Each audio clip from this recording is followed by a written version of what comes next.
Well, my name is George Orchies. Nice try on that. You could just call me George. And we're going to talk about purple teaming. How many of you have done a purple team exercise? A few hands. Wonderful. How many of you have heard of the purple team exercise framework? All right, cool. So today we are releasing version 3 of the purple team exercise framework, and that's what we're going to talk about here today. In purple is the new red, providing the most value from offensive security. So that one red teamer out there, we're here to provide value, right? We're not just going in, owning it all up and high-fiving each other. I mean, we are, but we're also providing value. I've found through the years of doing this that when we work together, we actually get better together. And look at that. What is the RSA Conference 2023 theme? Stronger together, right? So that's what Purple Team is all about. I don't know if I have to read this disclaimer. I hope not, but there's a mandatory disclaimer that we cannot remove. And here's the agenda. I'm going to talk a little bit about how I got here and why we're talking about purple teaming. For those of you already heard purple teaming, that's awesome. We'll intro and level set everyone. For those of you that did a purple team exercise, that's awesome. I'm going to level set with everyone. We'll talk about running a purple team exercise, but then we'll talk about what to do next, right? So we'll cover the operationalized purple teaming, which is really our focus here, and a purple team maturity model and the apply slide. So I'm George Orchies. I'm a SANS principal instructor and author of Security 565. Anyone ever take a SANS course? Awesome. Anyone have GX certs? Sweet. So SEC 565 is brand new. It's Red Team Operations and Adversary Emulation. It doesn't have a cert yet, but hopefully it does. And then I'm running a team at a very large organization, mostly all offensive security, so some experience there. I ran the offensive team at Citigroup for 10 years, so learned a lot there. That's actually where we figured out that purple teaming was efficient. We started doing a bunch of red team engagements, and the blue team hated us. They're like, man, you all just make us look bad every time. We go to a debrief with the CISO, and then you're dropping all this stuff, and it looks like we're not doing anything and that we don't know what's going on, and you're just making us look bad. We hate you. Go do your thing. Bye. And we realized that working together, we could actually improve on that. So this is a lot of what I learned there. After that, I went to a company called Scythe and helped other organizations do purple teaming. And that's why we created the Purple Team Exercise Framework. Also have a project called the C2 Matrix. Anyone heard of C2 Matrix? A few of you. Awesome. Cool. So we just did a release earlier today on that. And then, of course, MITRE ATT&CK. Everyone heard of MITRE ATT&CK, I hope? Yes. Awesome. Cool. You all should contribute to that. Same with Atomic Red Team. All these are free open source solutions, right? Little things that you can contribute to. So be a part of it. Let us know how to improve. And then a little personal item, I am a Real Madrid fan. We are in the semifinals of the Champions League, playing Manchester City coming up. It's going to be some good games. If you all like soccer, or if you don't, get into it. Or football, how the rest of the world calls it. So, you're a Barcelona fan. We are not starting off on the right foot here. Eternal rivals right there in the front row. Oh, man, I'm going to get some hard questions from this side. You all did make us suffer for many, many years with Messi. And congrats on La Liga. You're going to win it this year, unless you totally mess that one up. They'd have to lose like 5 games in a row to even get close. But we're here to talk about purple teaming. So what is purple teaming? Purple teaming is a collaboration between various skill sets. All of you are in cybersecurity. How many of you know everything there is to know in cybersecurity? That's what I thought, right? We don't know everything there is. Like back in the day, anyone start and they were like the only cybersecurity person in their company? Anyone do that?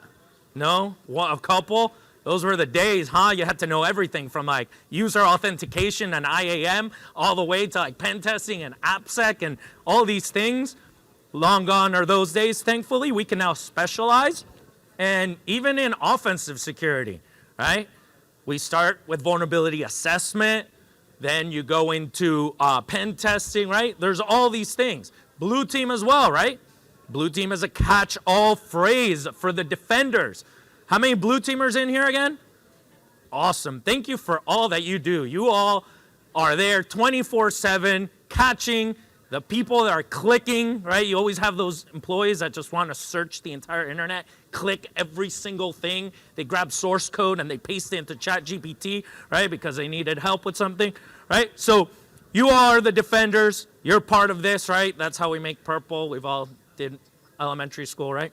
And then, of course, the red team doing the offensive stuff. But in purple teaming, there's also another team, the cyber threat intelligence team. Any of you do CTI? Hey, love having CTI folks on here. Welcome. You're part of the purple team as well. And probably a very important part, because when we talk about bringing value, we don't just want to do what I call YOLO red teaming, right? YOLO red teaming, you like YOLO red teaming, I'm sure of it. You get to do whatever you want, just as long as you get in and do the objective. But what if we actually know and figure out who's attacking us, how they're attacking us, and then we emulate those behaviors? Now we're more focused on like a realistic threat, right? So CTI is very important. Do not want to overlook that. Definitely want to cover that here as well. Thank you all for coming, and CTI folks as well.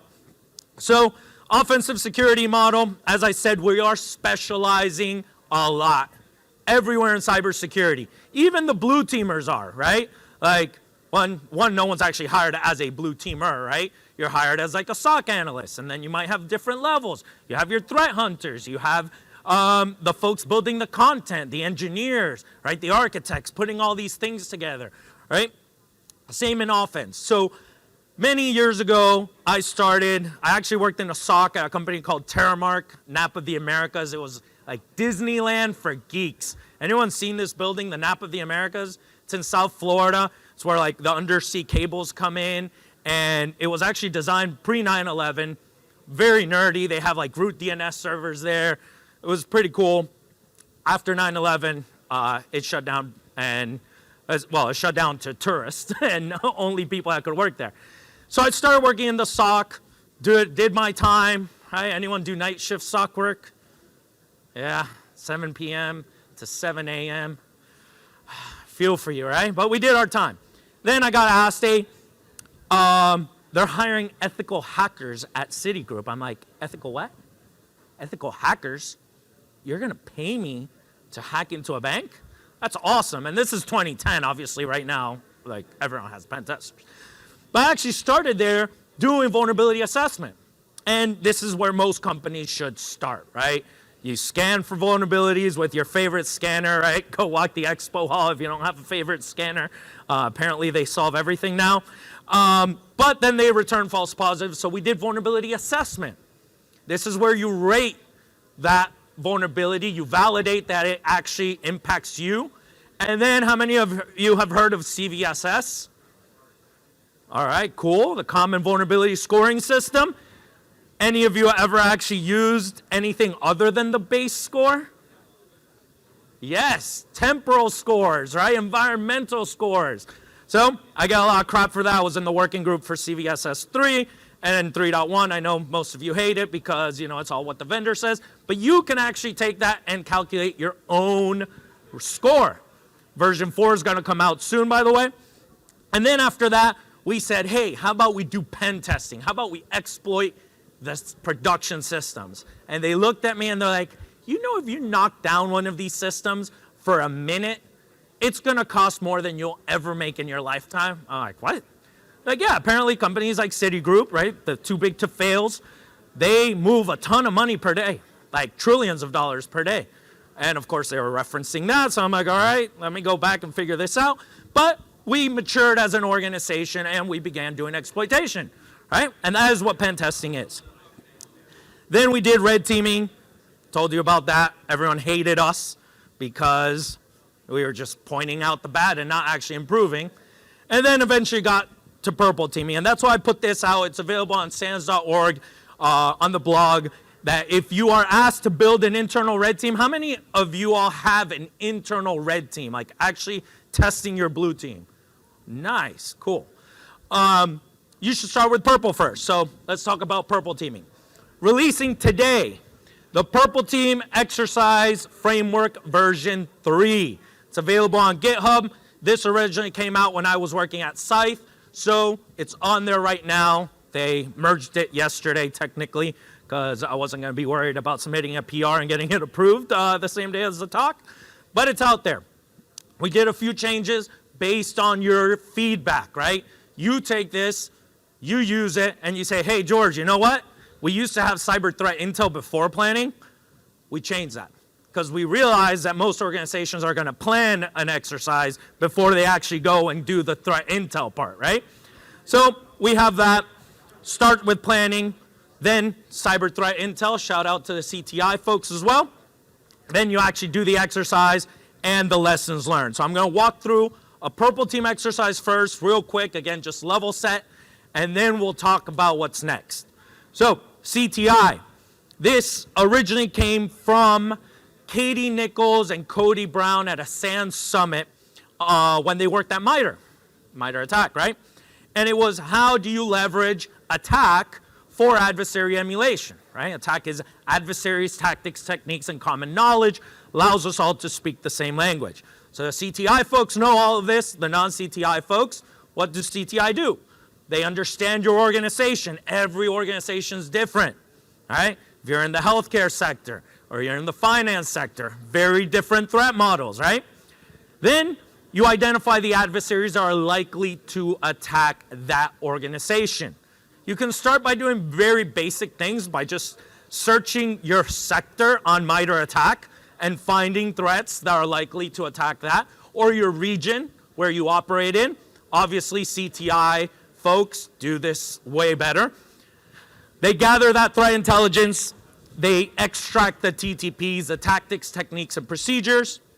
They analyze and organize them. You put them in a way that you'll actually use them, right? Like you're not exfiltrating data before you are gaining initial access. As you do execution, you do defense evasion, all of that.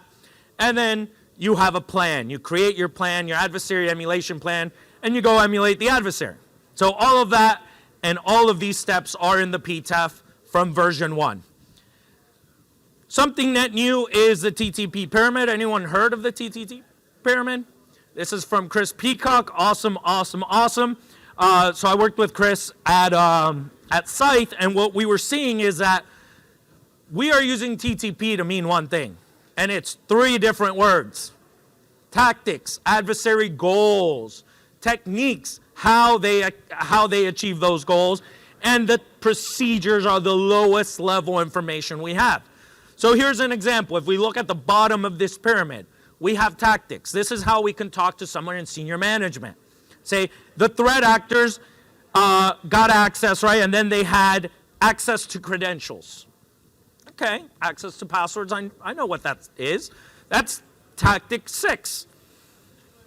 But if we're going to talk to someone, say, in mid-management, you could probably go a little deeper with them and say, well, they actually gained those credentials through OS credential dumping, LSAS memory. Oh, your SOC manager knows what that is, right? LSAS memory.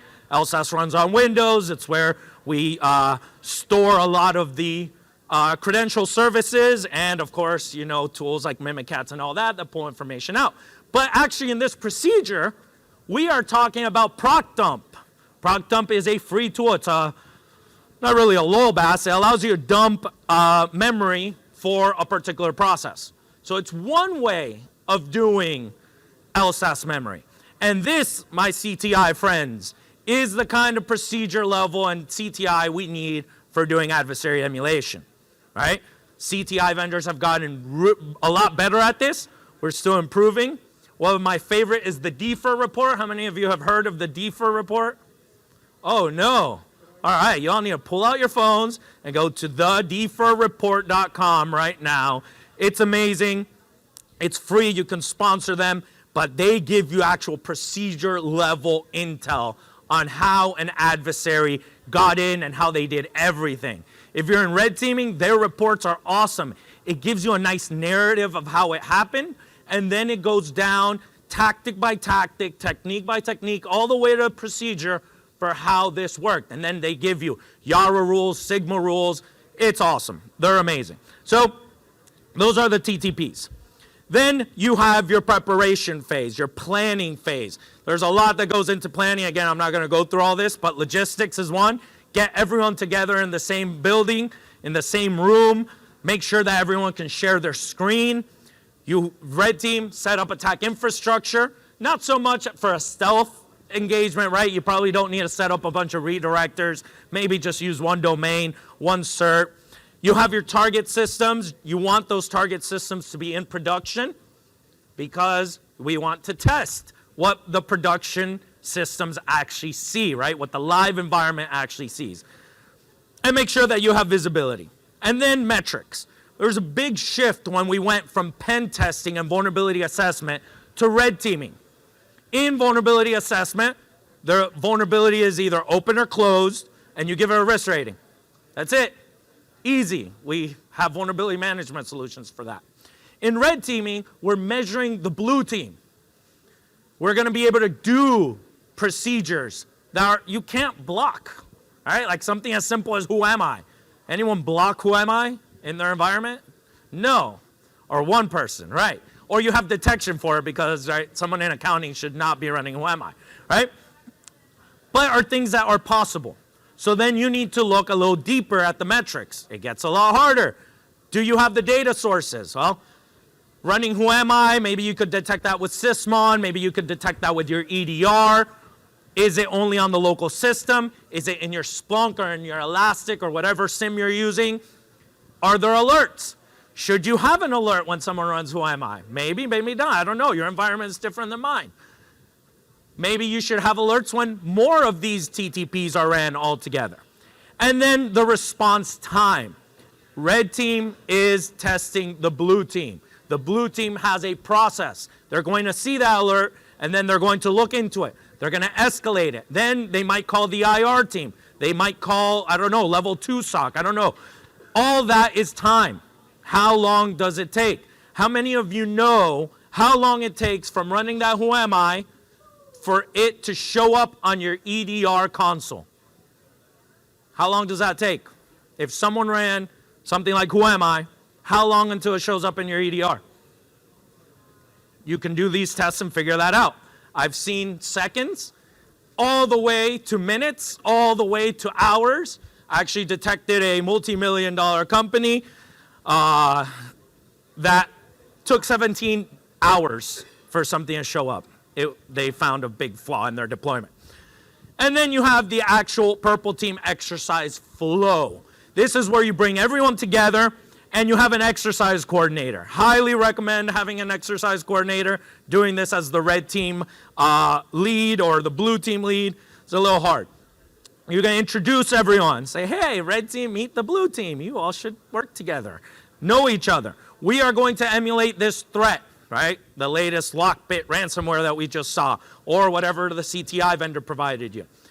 Then you have a little tabletop. You say, that example of who am I? If someone runs who am I, what do you think will happen? Someone said, well, that will be prevented. Document that. Guy in black shirt said, prevented. Someone else said, I don't know. I don't think we'll have visibility. Won't have visibility. Someone else, the CISO is always the best one to be in the room for this. It's like, yeah, we'll block that. We'll block that. We pay millions of dollars for all this stuff. It's all going to be blocked. Okay, we'll make note of that. Then the red team shares their screen. This is where we start collaborating. Look, we're going to set this up. Obviously, who am I is kind of boring. Maybe set up a command and control framework, show them how you create the implant, run that implant, and then run a command on there. The blue team's learning, the spectators are learning, the CTI team is part of this. They're learning as well. They're going to know their organization even more. Then the blue team shares their screen. This is where us as red teamers learn about the blue team and how they work, right? I've been doing this for like 12 years. I haven't seen a SIM console in a while. Like, wow, things have changed. Maybe have the hunt team do a hunt. Many times we're sitting there and someone does a hunt with a saved query they have on Splunk, and the other blue teamers are like, what? Where'd you get that query from? It takes me 30 minutes to do what you just said. Oh, it's here in my bookmarks. Let me share it with you. Already showing some value. And then you have detection engineering for anything that you didn't detect. Maybe you didn't have the telemetry. Maybe you didn't have an alert and you wanted an alert. That's where you build that process. And then you repeat this. And you can do these for half a day, a full day. I've done 6 week-long ones. And that is a purple team exercise. Lastly, you show value. You have to track this. Remember I mentioned that doing red team tracking is a little different. So your standard tools of open and close no longer work. There are 2 particular solutions, one free, one commercial. I always like giving both options that I use. One is PlexTrack, that is the commercial one. That one will do your vulnerability management and pen tests and all that, but it'll also track the response times, the metrics for red team and purple teaming. And then Vector is free. Anyone use Vector? Yes, I see a hand up out there. Really cool tool, free from Security Risk Advisors. That also can track improvements. And then as you improve, you actually show that you got better. If you're measuring time, that's very easy to show. Everyone understands a time metric, right? So you do all of that. You run your first purple team exercise like many of you did. Awesome, congrats. What next? You run a purple team exercise every month, every 3 months, once a year, up to you. What I want to talk about is building a purple team program. This is where we see the maturity of purple teaming going. Of course, if you have done this differently, let's talk about it. I've talked to a lot of people, and this is how we've gotten to this slide. So the purple team exercise you do because the CISO heard at RSA that purple teaming is what's hot. It's the new red. You go do that one purple team exercise. You show the value. What do you do next? We're going to talk about it. We can operationalize our purple team. You still have your CTI folks. Sorry, I'm picking you as a CTI guy. You still have your blue team focus. You still have your red team. You're the only red teamer here. Sorry, it's all you. They still do their thing. And then when something new comes in, you all work together, you get it resolved, and you go back to your daily option. And then the newest one is a dedicated purple team. Anyone have a dedicated purple team in their org? Kind of. Ooh, a couple hands. See? We'll do this again next year and see more hands, and the year after that and see more hands. So companies like Meta, they have it. I saw Verizon has a post out for a purple teamer as well. Seeing it some places. And these folks are dedicated to running things like breach and attack simulation solutions. They're dedicated to running purple team exercises because they're doing it so often. And they're dedicated to essentially managing the overall program when we do things like operationalize purple teaming. So again, let me know how this all goes, if you implement this, if it brought value, even if it didn't, because we're all in this together, right? Like, we figure something out. Something that works in one corporation might not work in another. Something that works in a smaller business might not work everywhere else.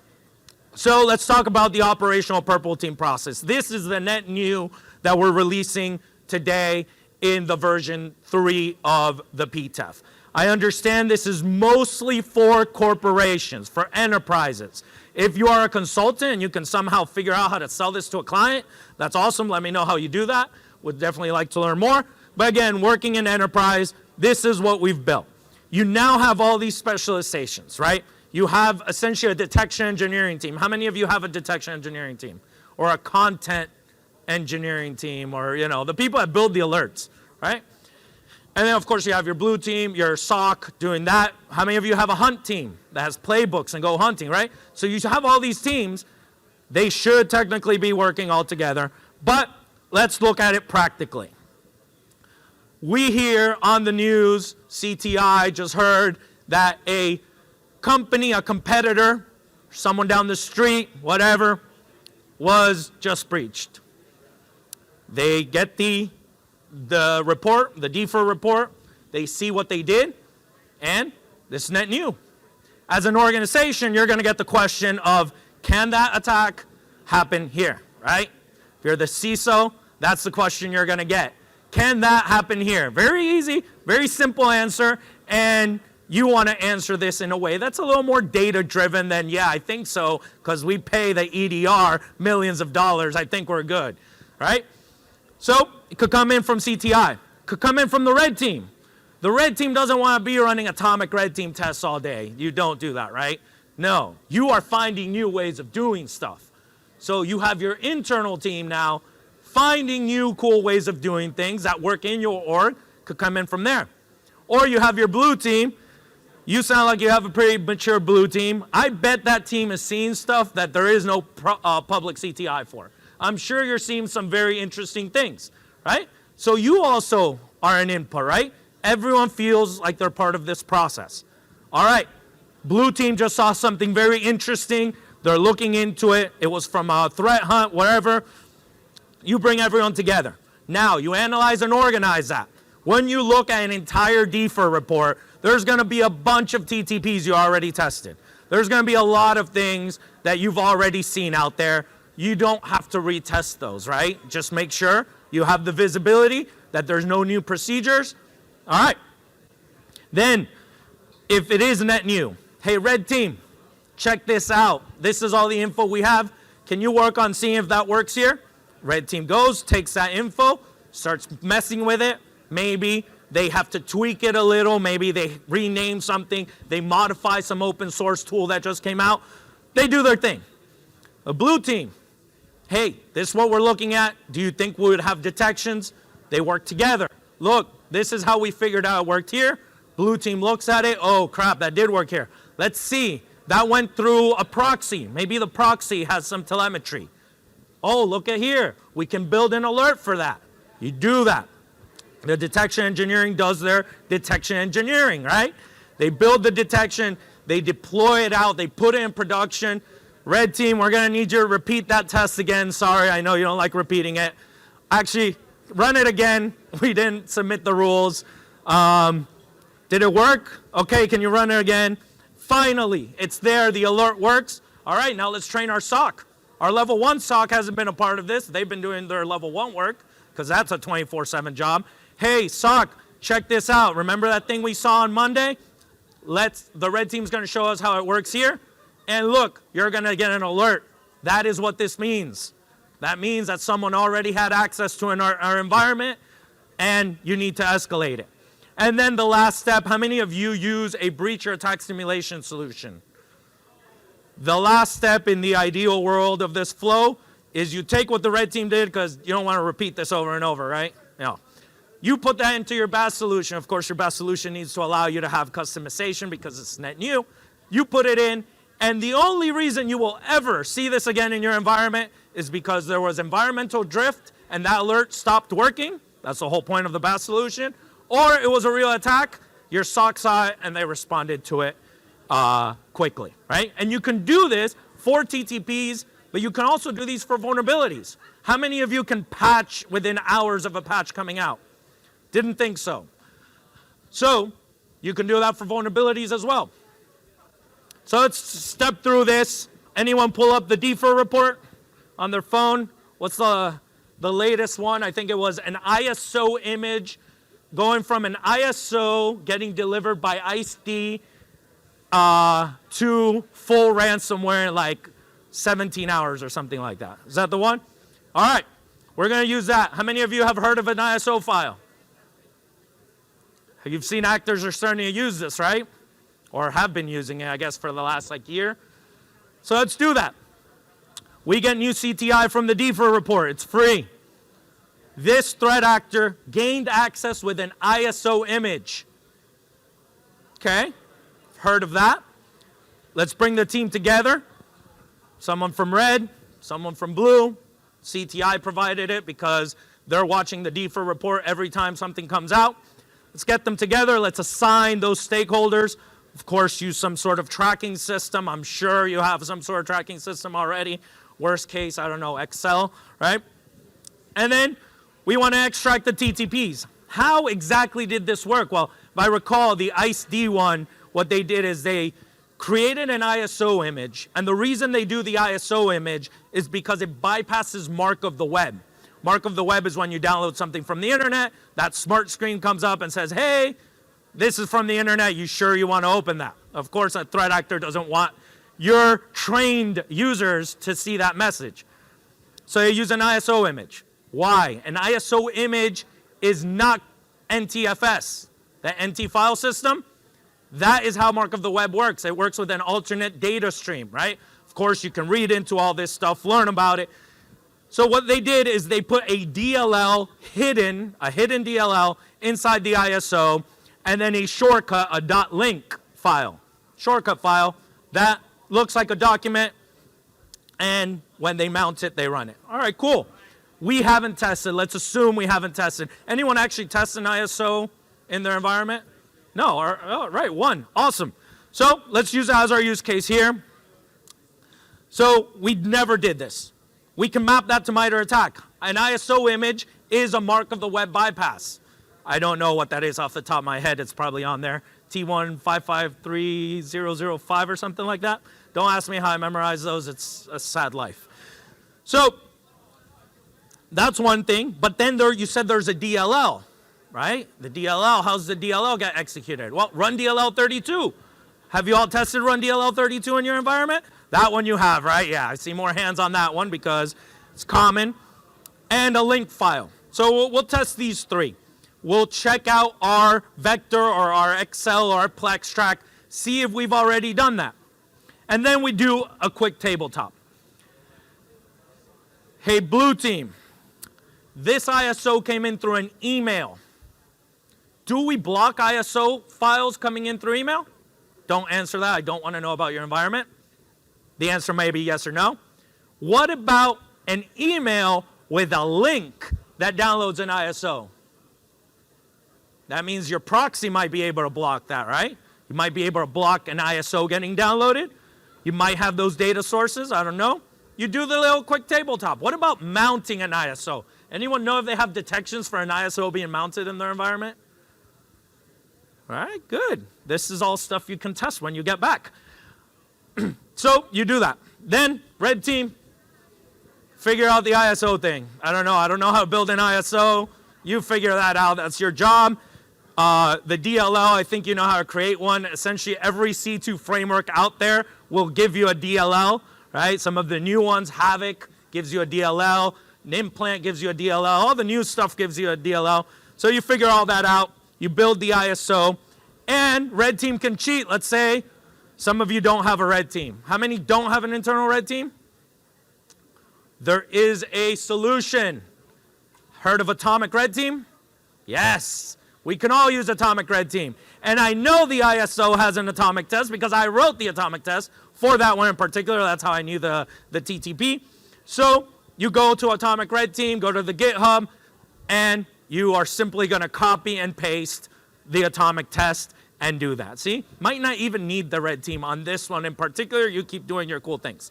So figure out if it works. You host it out on the internet, download the ISO, send it via email. Did it come in? Did it not come in? What happens when you double click the ISO? It mounted. Oh crap. What happens when you double click the documents.link? Oh no, nothing happened. Or did it? Does red team now have a shell? They might have a shell. Who knows? Red team does that. Next step, blue team. What did you see? You look into your email security solution. Yep, there is a log that an ISO came in through email. Okay, good. We have telemetry. Is there a proxy log that someone clicked on an ISO and they downloaded it? Maybe, maybe not. Then the next question is, can you block this? Someone on the team will always try to block everything, which might be the case. I don't know. I don't know how often you download ISOs in your org. Or maybe an ISO should only be downloaded by an admin. I don't know. I don't know your org. These are the questions you start brainstorming as you go through. What about mounting a file? Mounting an ISO? That detection is actually quite hard. Detecting an ISO getting mounted. So there's different ways to mount it. The one I put out on Atomic Red Team uses PowerShell. You might be able to catch that one. Someone double clicking on it will get a little harder. You might have to work with your EDR vendor and be like, hey, EDR vendor, look at the CTI we just got. We tried this and there's no detection for an ISO. So get with the program, let's go. You figure it out, right? Or you do have the telemetry and then you just need to build an alert. It's all going to depend on your team. Then detection engineering, right? We can do whole hour-long talks on detection engineering, but essentially we want to build the detection for this. Let's assume that we get around the preventive controls. Let's build the detection of an ISO getting mounted or a DLL, a run DLL 32 getting executed from an ISO file, right? And then we tune it, right? Detection engineer doesn't just throw this off, volley it over to the SOC, because then maybe they're going to get too much noise and no one's going to pay attention to it. So you tune it. And then red team, sorry to bother you again, we need you to rerun that. Rerun that test, see that it works. Now train the team.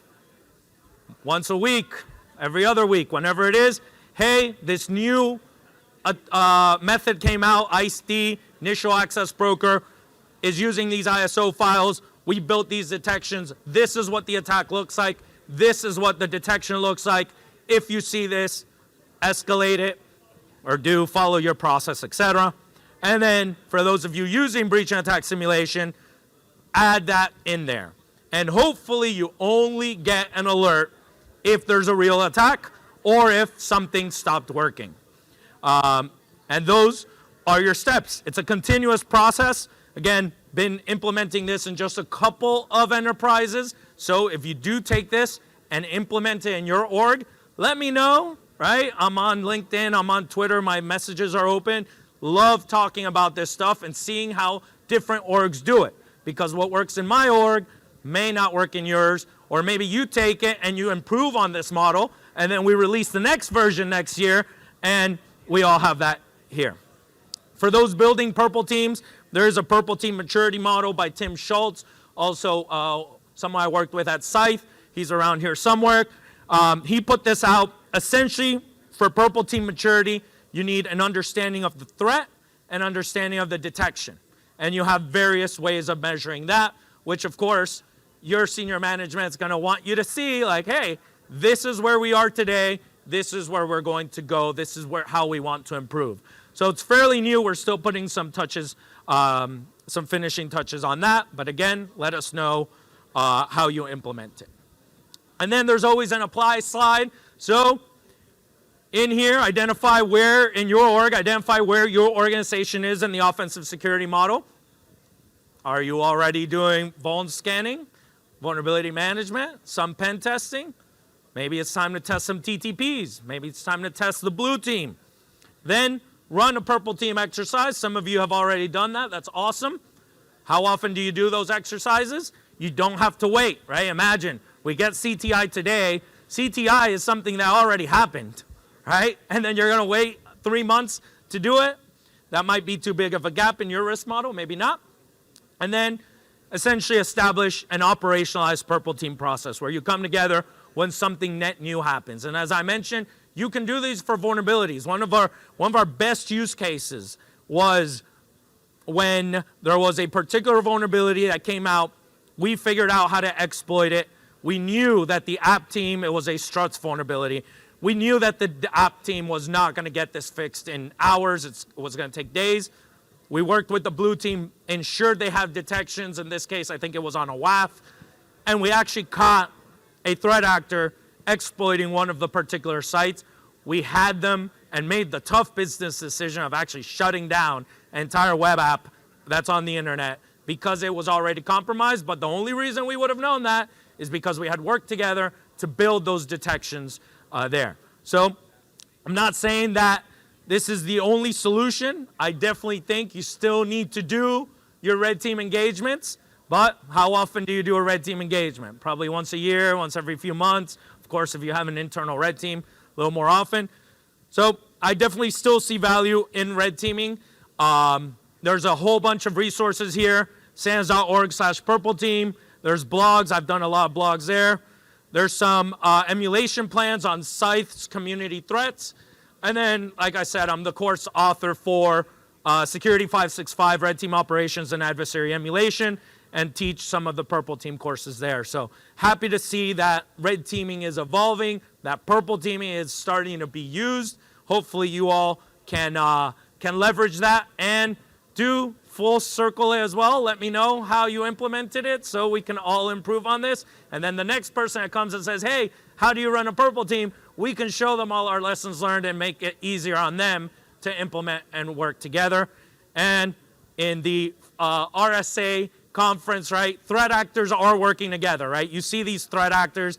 You have your initial access brokers that then sell that and work with an affiliate that's a human-operated group, and then they put in a ransomware as a service. They are working together. We need to work together. That's why purple teaming is important. It's efficient, and like RSA conference this year, we are stronger when we're together. So thank you for coming to the talk. Let me know if you have any questions, and happy purple teaming.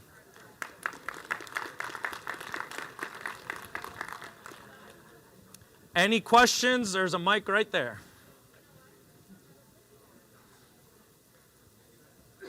No questions? Wow. All right. Well, you can catch me. I'll be down at the SANS booth. I think it's just downstairs if you want to chat a little bit more about this. But yeah, definitely connect. I'm on Twitter and LinkedIn. Just hit connect. I accept all the connections. So hopefully you use those too. I have not joined Blue Sky yet, or whatever the next hot thing is. Thank you.